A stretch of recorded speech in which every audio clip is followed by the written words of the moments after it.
They think if they can do that, which they believe they can, they might get into one of those CIT, CBI tournaments that are sort of below the NIT. Right blocked. Transition time for the Panthers. Hunter, a pull-up three. Yes, sir. And that's how the game has changed.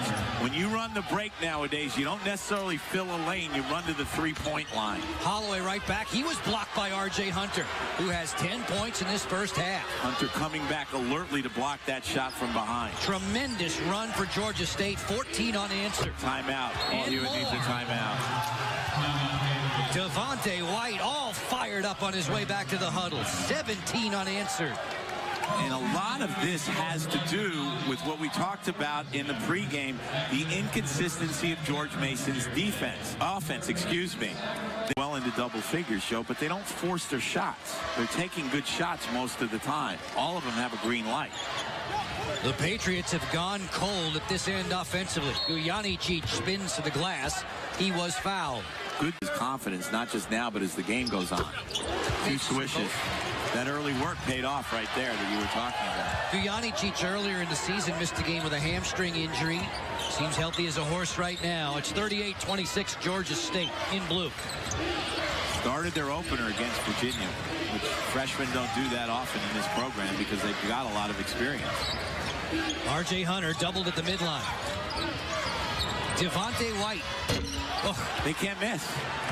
Just spot on perfect today.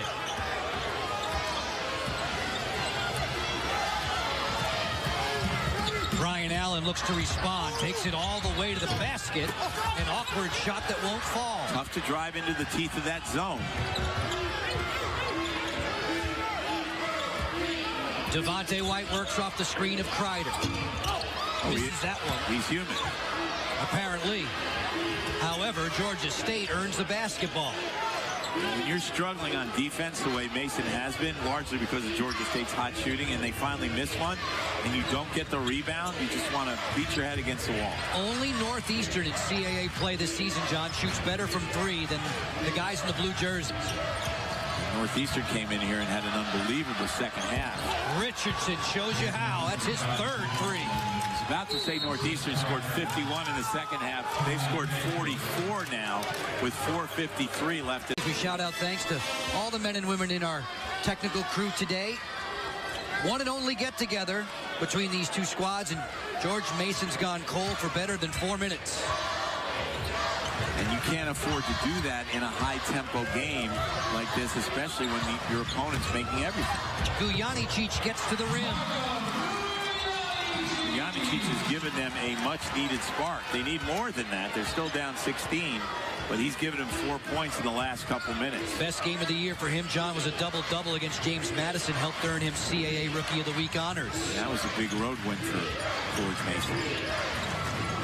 The Panthers, this starts a three-game trek for them on the road. Good ball movement for Atkins. He fights for his own rebound. Another offensive rebound. Kreider wins it. R.J. Hunter for three. Volleyball still for Atkins. He takes it to the glass and draws the foul, or worse. Sent me to that clinic in Miami. Ryan Green has entered the game. John, you referenced it. This game's being played at a breakneck pace, so both squads are going pretty deep into the bench. Well, they have to. Bertrell Vaughn's on the way. Pocketed. Devonta White always sprinting on defense. 46-28 for Georgia State. The Panthers very impressively gunning for their 9th win in conference play. We'll get you back to Patriot Center in a few moments. CAA basketball on Comcast Sportsnet. Of shooting 100%, because it means you get 21 points on 10 shots. So it's the equivalent of shooting better than 100% from two-point range. They're 16 of 25 in the game now. And George Mason, 10 out of 22. That's not awful, but they hit 4 of their first 5. So since then, they're just 6 out of 17 against a team that's making everything. That's why they're down by 18 points. No team in the conference, John, has made more threes than Georgia State this season. And they are giving an example to the fans here in Northern Virginia. They also have 6 offensive rebounds, and they are a team that does an offensive rebound. They're 10th in the conference in that stat. Brian Allen on the outside. Patriots off their win at Drexel this week. Georgia State entering play today after they muzzled Hofstra on Wednesday. Only allowed 43 points, a season low. Gujanicic looking over the defenders. They move it quickly for Copes. Shot clock at 7. And Wright draws a foul. Nice play there by Wright to get the ball up to draw a 2-shot foul, because if he hadn't, it would have been a non-shooting foul. Wright, with his experience, redshirt junior here, recognizes the shot clock's going down, goes to the baseline. Good shot fake. And see how he put the ball up there, Joe? Because he felt the contact and said, rather than just inbounds here, I want to get myself to the line. Where he has 15 points total tonight during this day. Rashad Richardson just hit with his second personal. R.J. Hunter gets back in for the Panthers. 4 o'clock start. I'd say it's day going into night at this time of year. Well, it was always right around 6 o'clock, I can start to say tonight. But in the meantime, it's this afternoon and today, right? Day going into night as the game progresses. I like that.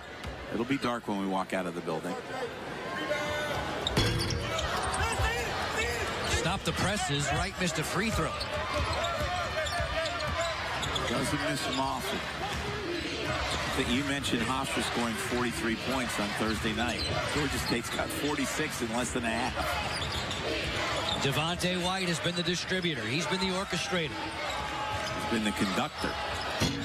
Called his own number there. Copes skies for the rebound. When was the last time they were one and done without a bucket? Nice dish.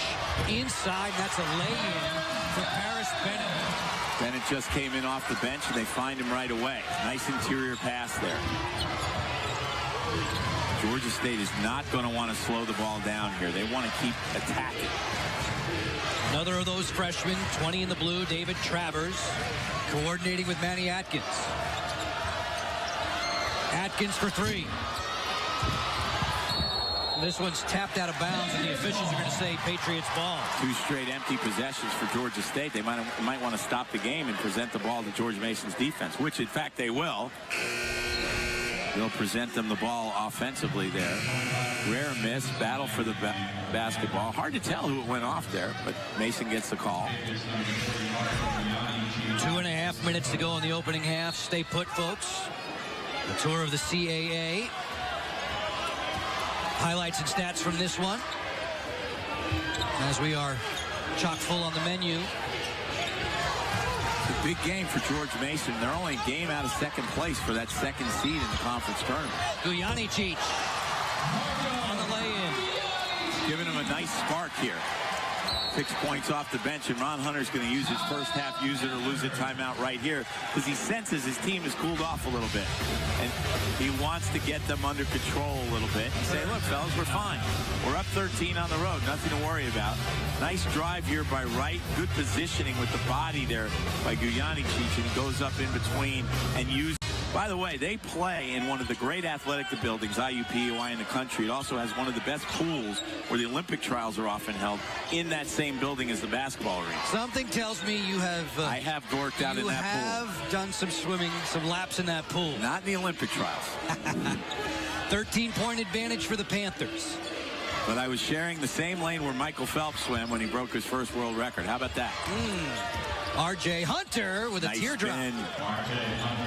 He's so dangerous because he can score going both ways. 12 points now for Hunter. He plays out front in that 2-3 zone, or sometimes they make it a 1-3-1, but those long arms give people trouble, and there's a moving screen. Against George Mason for the second time, Kreider is holding his face in this half. That's now, see if they take a look at this to see if it's an intentional elbow. It's not a moving screen, it's an elbow, and this is something they're going to go to the monitor here to see if this is, that didn't look intentional, but it was certainly an elbow in the face. Now they can call this a flagrant foul. They could call it a flagrant 1, because it looked like Gujanicic got the arm up, and the first contact was accidental, but then when he felt the contact from behind Joe, it looked like he moved his elbow into Kreider there. See it there? Gujanicic. The officials. Yeah, Matt Oblas just came over and confirmed for us that it's a flagrant 1. Now, flagrant 2 is ejection. That's when you throw a punch or something like that. This was clearly somewhere between a flagrant 1 and a foul. I'd lean foul, but I could see why you would call it a flagrant 1. Kreider, a 63% free throw shooter, does not convert. Marcus from Dayton, Ohio. That's Coach Hunter's hometown. Played at Miami of Ohio. Played on a team that faced Maryland and Lefty Drizel in the NCAA tournament in 1985. Game Maryland had to come from behind to win. And then Maryland played Navy in the second round of that tournament, led by a center named David Robinson, who I first saw play at George Mason here in the old gym. And I was sitting with Jack Cavance, the athletic director, and I said, "Who is this kid?" And Jack said to me, "Hey, he grew up right down the street from us." And I said, "Why didn't you recruit him?" He said, "Because we made a big mistake." A very large Admiral-sized mistake. And this was when Robinson was a freshman and was still only 6'7". It wasn't until that summer he grew 6 inches. Richardson on the handoff for R.J. Hunter, whose godfather is Ron Harper of NBA fame, a teammate with his dad at Miami. Played on that same Miami team I was just talking about. And obviously played with the Bulls on their championship teams. Here you see Hunter gets in the lane. Here comes the help. Body. That's a tough call because Gujanicic kept his body straight up. But when it's a shooter like R.J. Hunter, he usually is going to get that call because there's contact. R.J. Hunter has a dozen. Sherrod Wright has 2 personals. And Hunter scolding himself at the line for missing there. He doesn't like missing free throws. That's pretty apparent. You know, that little move that Hunter just made where he draws the contact when he's actually creating the contact. Best college player I ever saw it, that was Jeff Lamp when he was playing at Virginia. He could just jump right into a defender and draw the foul all the time. 2 misses for Hunter. Hunter misses them both. James Vincent back off the Georgia State bench. Paris Bennett is in for George Mason. Just about a minute to go in the opening half. Sorry, Joe. Nice pass there. And the lay-in for Paris Bennett. Kids off the bench are giving them a boost.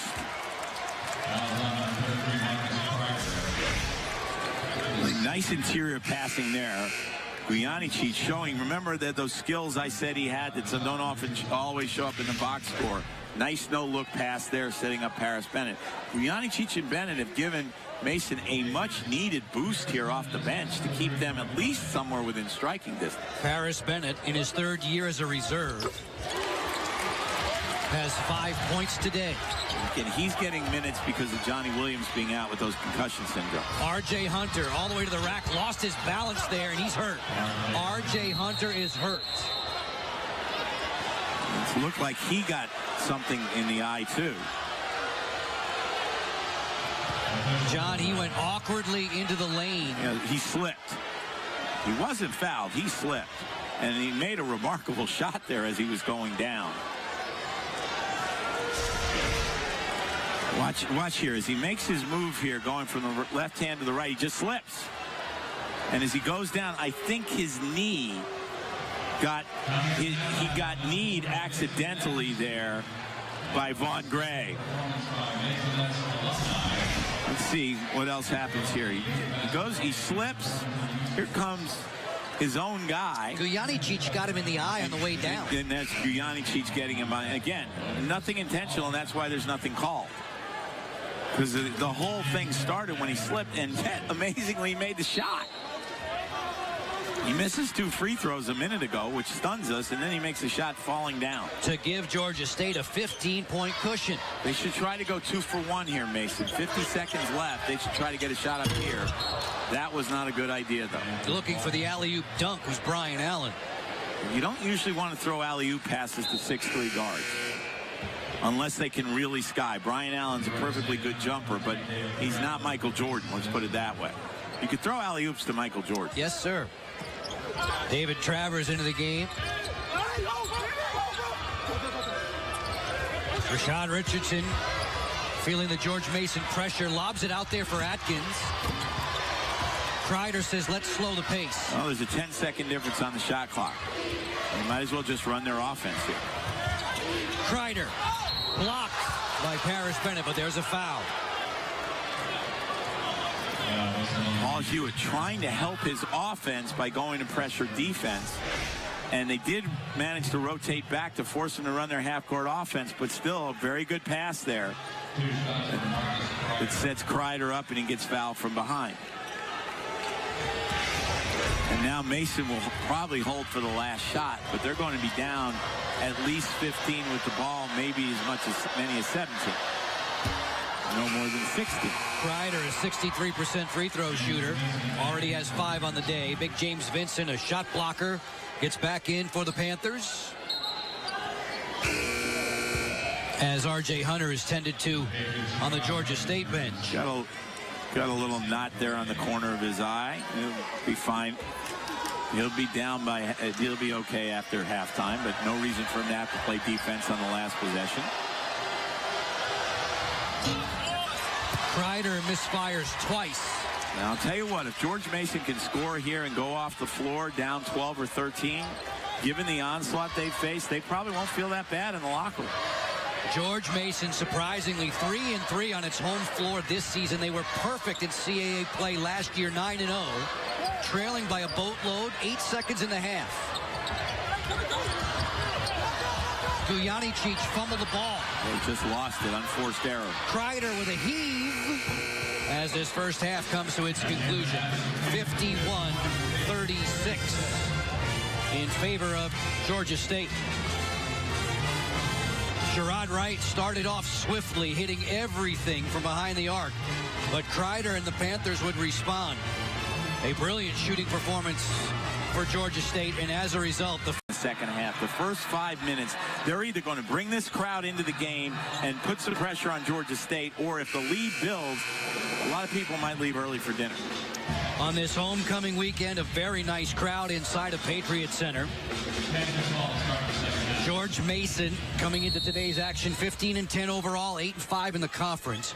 Georgia State in the road blue, 13-14 overall, 8-6 in the conference. It's tight in the CAA. And Allen has to be careful there on the ball to not commit a quick foul. Devonta White scrambling for the ball on the floor. It's a held ball. And that's a good possession for George Mason because they play good defense. They trap the ball and they get the ball back on the alternating possession. This is a good trap here. You see the help comes here from behind after the ball goes down. Cope's diving on the floor for it. You end up with a held ball. Corey Edwards out there along with the Wright, Arledge, Allen, and Copes. This is Arledge dribbling the ball off of his foot. Tried to go right inside to Arledge, but as you said, he lost control.